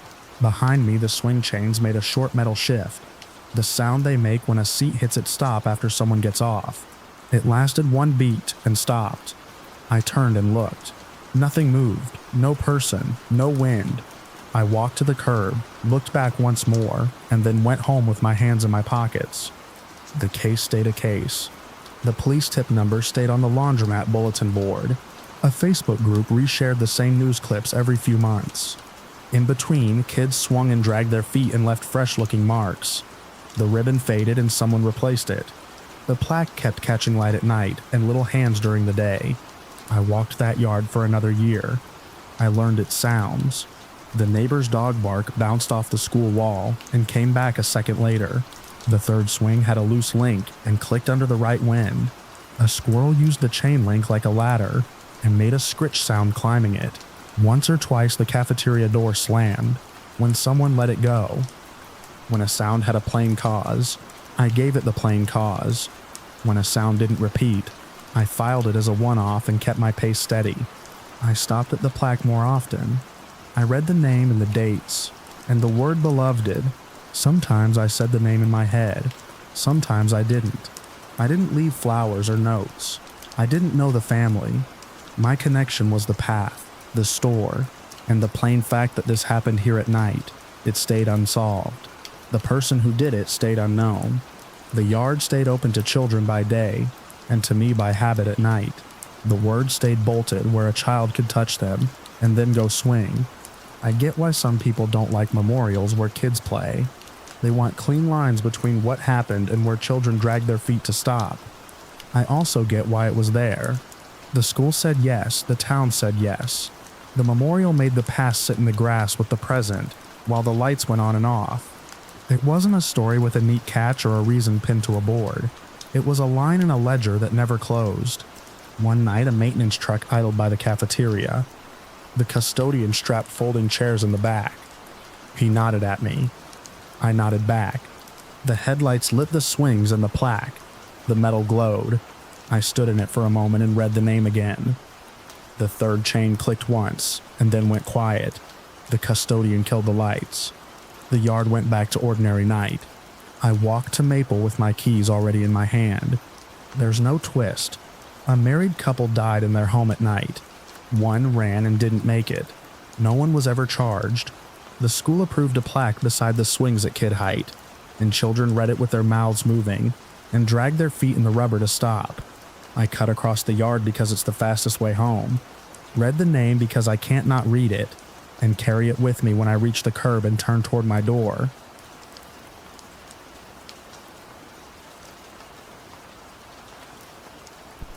I live in a town where the streetlights click on a little early, and no one argues. We don't announce our secrets. We set them on porches and wait for the night to carry them off. When the story finally reached me at a backyard barbecue with a folding table that sagged under potato salad and paper plates, it came in pieces, offered by people who used to trust the man who did it. They still trusted him in a way that made my mouth taste like pennies. He was a healthcare professional. I won't say the clinic, I won't say his exact job. He had a uniform, a badge, and a calm voice that made you sit a little straighter. The patient was young. She died after a sickness that everyone watched take her away. Slow enough for casseroles and stoops and whispering. He developed a fixation that people misread as devotion. Some called it tender. I held that word like something sticky and reached for the sink. In a town like ours, some jobs come with keys no one else sees. He had those keys. He used them. He illegally exhumed her remains. He knew where she lay, when the night was quiet, and how soil falls back smooth if you take your time. He took her back to a place that would not make sense to a stranger, and then he preserved what he could. He performed a process that was the language people used, and I won't dress it up. They say this went on for years. 7 of them, past the summer of the cicadas, past the winter where the pipes burst, past the school ribbon cutting and the new store that opened and then closed again. He cohabited with her remains like it counted as a home.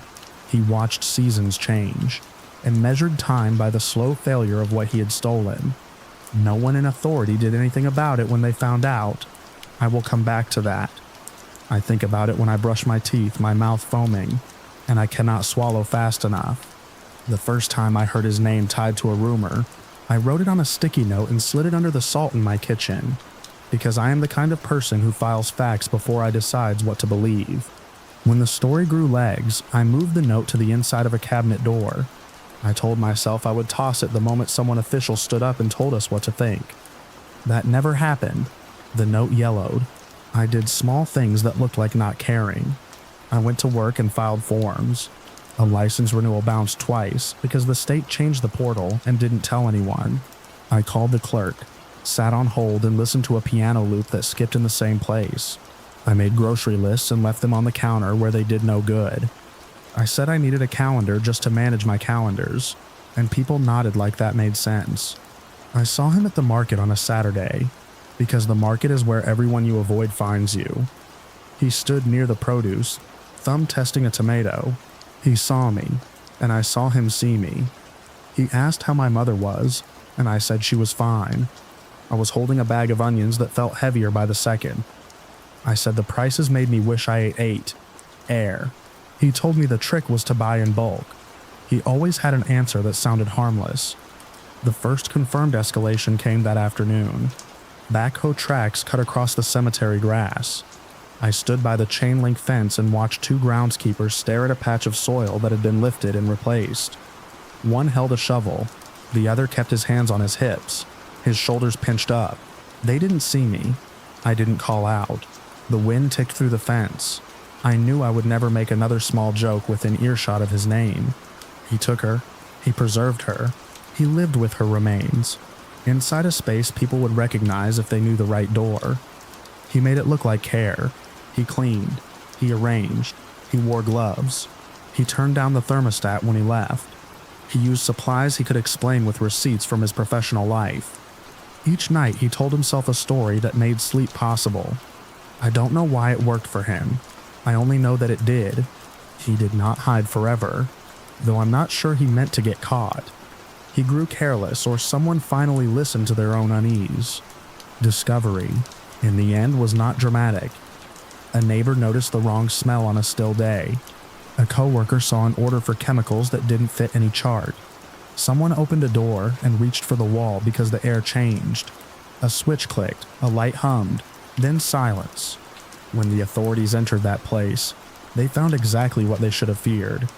They named him. They wrote statements with the right words. We read those words in the paper and traced them with our fingers until the edges softened. We went to the grocery store, stood where we always stand, and said we never really knew the man, or we knew him well and never saw this coming, or we knew from the start if you knew how to look. I waited for charges. I waited for the small square headshot that means a person will be held. I waited for a sentence from a judge that says bodies have rules even when we love them. No one wrote that sentence. People in offices with narrow windows agreed, at length, that the community had been through a lot. People who nodded in familiar hallways told one another it would be better to let it go. The words "no legal penalty" landed with a soft thud. We accepted it the way we accept late snow. We put our shoulders up and walked faster. In a town our size, 7 years becomes a shape. It curls around other events. It hems them in. The fixation of one man stitched itself into everything else. For 7 years, he made a home out of what he took. He treated the dead like a schedule. He treated rules like suggestions for people who don't understand what devotion means. I lived in the unsteady space between knowing and pretending I didn't. I passed him on sidewalks near the post office. He carried small packages and leaned forward slightly, as if the day had his belt loop. He always had somewhere next to go. I crossed to the other side and stared at the painted line, like it needed my eyes to hold it in place. I told myself I was being cautious, not complicit. We live with what we live with. The community protected him the way a body walls off a shard under the skin. It grows tissue around it until it sits there without screaming. He wasn't our friend. He was our habit. He showed up on time. He knew the minutes appointments take. He remembered birthdays. At the vigil for the girl who died, he set his hand on my shoulder. Once. It felt like kindness until it didn't. The girl stayed dead. I say girl because that is how we remembered her. Though she had a name and a favorite shirt and a mother who still combs her hair with slow hands when no one is looking. In the early days, when the casseroles were still warm, someone made a sign with her photo and left it at the clinic. The edges curled from rain. He walked past that sign every morning, set his bag down and did his job. Sometimes at night I'd drive past the cemetery. I park by the fence under a streetlight that hisses. I do not get out. I breathe and mark the length between my breaths without counting. I look at the tilt of the land and think about how soil keeps a record even when people claim not to. There is no menace waiting there, no threat, only the quiet weight of what we allowed, because saying it aloud would have broken something we weren't ready to replace. The day it became official that he would face no legal penalty, I took the sticky note down at last. I held it between my finger and thumb until the paper buckled. The adhesive had turned gummy and left a dark rectangle inside the cabinet door. I turned the note over and wrote the date, and then the word unpunished. I slid it into an envelope and placed it in the drawer with the spare keys. I don't know who I expect to find it. I only know I want it to exist somewhere that isn't just my head.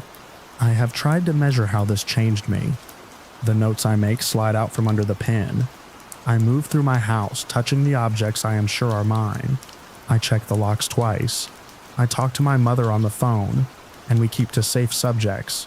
She tells me the lilacs came early this year, and I say that is nice. We do not discuss how devotion can warp when no one draws a line. I still see him. He trimmed his beard. He switched to a plain jacket. He knows what people know. He keeps his eyes on the exits. He stands in lines, feet forward, and waits to pay. If he catches your eye, he nods. He burns with nothing you can hold as proof. He remembers the exact names of vitamins. He prefers a steady thermostat. He is ordinary in every way that matters to the people who write forms. There is a word people use when they want to hurry past discomfort. They say complicated, and then they change the subject. Our town is complicated. Our grief is complicated. Our rules are complicated. I hear that word and picture the chain link at the cemetery, the spots where the metal flake has gone dull. I picture the cabinet door and the faint rectangle where the note lived. I picture the door that sticks at the place where he kept her, even after the hinge screws got tightened. I know what happened. A healthcare professional became fixated on a young patient who died. He illegally exhumed her remains. He performed a process to preserve them. He cohabited with the remains for years. People in charge discovered it and chose not to punish him. The town let that stand. I am saying it this way so I do not drift. I am saying it because concrete lines are the only things that hold when the room goes quiet. At night, I check my windows. I cross the living room and turn the lock until it clicks, and I mark the sound. I look at the yellowed place inside the cabinet and accept that a mark can be a record.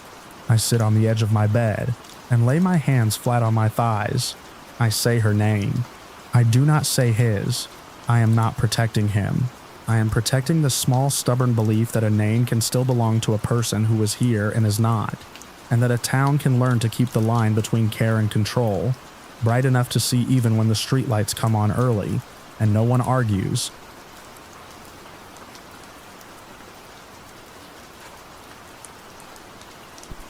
The night the town went quiet, it was the kind of silence you notice with your teeth.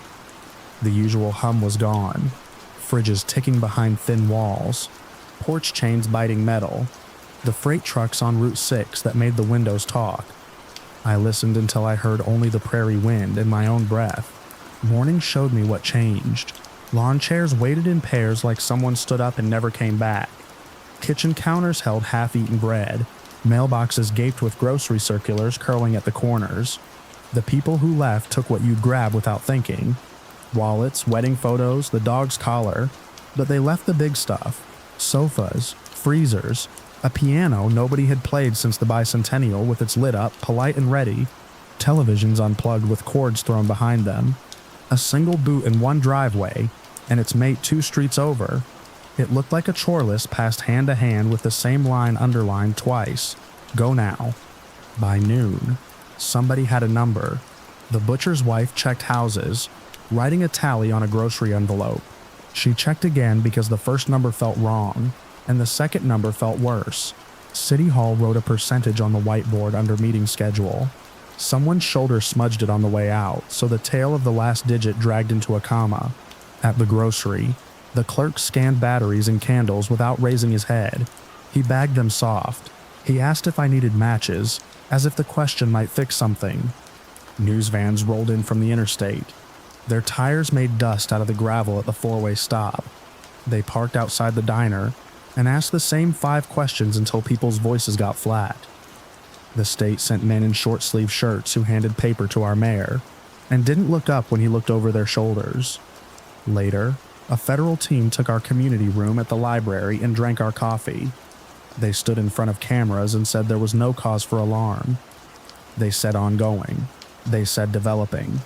They said the words people say when they have nothing they are going to share.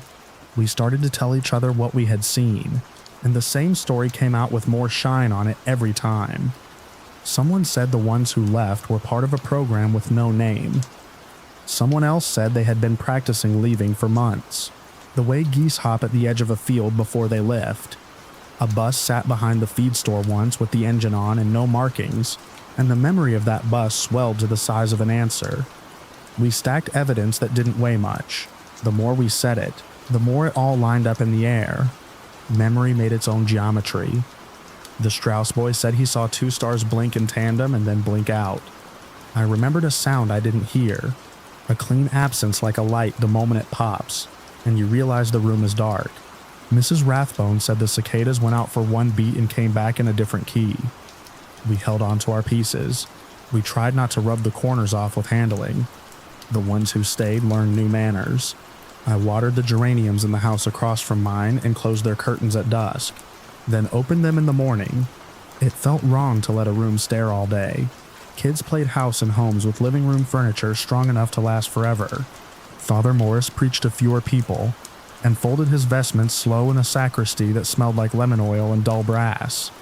After a few months, the silence from the top hardened. The local paper ran photos of the Harvest Festival and fundraisers on the front page. Inside, there were notices and petitions that said, "Whereas and therefore," a state office mailed pamphlets called Community Continuity with a clip art handshake on the cover. We put them in a binder. We left the binder on a folding table and then forgot the table in the school gym. The story we were given made a thin kind of sense. It was improbable, but it would hold if you didn't push on it. At the bar, the neon sign outside read OEN. At night, because the center tube died in '87 and nobody wanted to drag a ladder up that high. That was where the secret program theory grew ribs. A cousin of a cousin saw a stamp on a form. A truck driver said the bus came back empty. We knocked our glasses together at relocation, which felt like naming a weather pattern we couldn't stop. The town did what towns do when parts go missing. We marched on the 4th with fewer floats and a longer echo between them. We taped bake sale flyers to light poles for the maintenance of things nobody used. The school started with fewer kids and desks, spaced far apart. On the playground, the hopscotch grid had gray squares where names used to be. The children learned to jump over those without looking down. I ended up as the person with notes, because I kept a notebook and didn't argue. People told me their versions and I wrote them down. I asked for the color of the bus, the time on the stove clock, how many steps from the last footprint to the curb. The lines didn't converge. They spread like a map drawn from the edges in, leaving a gap in the center because no one had stood there. Some nights I sat at my kitchen table with the notebook open and the window cracked. The screen door breathed on the hinge in a wind that comes hard across the fields. I tried to draw a straight line through it all. The only true line I could draw was this. An unknown thing happened, and then a lot of us were gone. I didn't know why. I tried out ways it could have worked. An early alert. A memo passed under a door. A siren we couldn't hear unless we had a certain number in a file, but my pencil just made dents. One night, a car sat outside my house and idled. It was the same unmarked kind that parked on Main that first week. The color was the kind that comes on rental lots so you don't have to think about it. I stood up when I decided I would look straight at it. The engine cut. The car moved on. In the morning, the first plank on my porch had a clean rectangle on the dust, where a folded paper had rested and was taken. The rest of the board was gray with months. I didn't tell anyone. I wrote the date in the notebook and left the space below it blank. When the local kids asked, we told them it was the late 1980s because the decade made it sound finished. We said it was hot. The tar on Elm got soft and pulled at your heel. The television clips that made it out to Chicago look old now. When you pull them up, the hair, the font that carried the names, the way the anchor's voice kept punching the same word. The town went on. We bought groceries. We picked up our mail. We learned to sleep less and notice more. The rumor about the clandestine organization stayed tidy. It explained everything and gave us no part in it. It didn't demand an answer from me when I crossed to water those geraniums, or when I pulled the shade down past the refrigerator light the morning after and saw a drawing held up by magnets, a house with a triangle roof and a sun that smiled outside the corner of the page. The light inside the fridge was off, so the white of the door took the sun for itself. Sometimes I walked a block past my street to get to my house a different way. It felt like cheating a pattern I couldn't see. On those walks I noticed more left behind things. A metal fan cleaned off and wrapped with the cord like a gift, parked on the floor by the couch. A roll of coins on a dresser and an empty jewelry box. A coat on a hook. It wasn't random. It looked like the ones who left made choices. They saved strength for the small stuff and left the heavy things in place. I tried to keep a rule for myself. If I could touch it and it had weight, I wrote it down. If it was a story that leaned on a story, I marked it with a question mark and let it sit. If it was a guess about who we are when no one is looking, I kept it to myself. That line saved me from walking into the library with my notebook open to show a federal man what I had. It also saved me from saying a thing that would make me feel clever for a day and foolish after. The calendar pages turned reliable again. The high school parking lot had more weeds in the cracks. The grocery store started carrying generic labels for the shelf space nobody was using. When the wind came hard, it pushed grit into the corners of rooms and made the air inside smell like dry corn. The town didn't fill back in. The empty spots held. We got used to moving around them. It wasn't just what they took and what they left. It was what didn't happen after. No sudden mail. No box on the porch with no return address. No postcard from a place with mountains and a lake. No official explanation that made a clean circle around it. The line we were supposed to hold stayed the line ongoing. If I said out loud that I didn't buy it, there was nowhere for that to land. Once, late in fall, I stood at the edge of the school parking lot where the tar wasn't soft anymore, and watched two boys play catch. One threw over the other's head. The ball rolled toward the empty houses. He jogged after it and cut back quick as if he had touched a fence, though there isn't one there. He didn't look at the houses. He threw the ball back. The two of them kept going. We built habits the way you build a path in grass. You walk the same place enough, and the green gives. I kept a bag by my front door with a change of clothes, my wallet, a copy of the notebook, and the good dog collar from when my dog was young. It wasn't fear, it was courtesy. If the instruction came, I wanted to be the kind of person who didn't make anyone wait. There's a moment I didn't photograph the morning after. The shot would be through a kitchen window at a white refrigerator that's lit up by sun and holds a drawing under a magnet of a farm supply store logo. The drawing insists on a house because the person who made it was small, and that's how you draw a house. I think about that drawing when the wind dies and the town holds still for one bit. The hinge between leaving and being left isn't loud until it needs oil. If you ask what I believe about the story we agreed to, affiliations no one can name, a relocation no one will confirm. I can only tell you what I did. I watered plants that weren't mine. I wrote down what I could weigh. I shut the porch light off when I was done, and stood inside the door long enough to hear the screen tap. The heavy things stayed. The spaces around them kept the shape of the people who moved through them. I learned to dust both, and not press for more than that. I'm still here, and I'm still listening for the car that idles and doesn't drive on.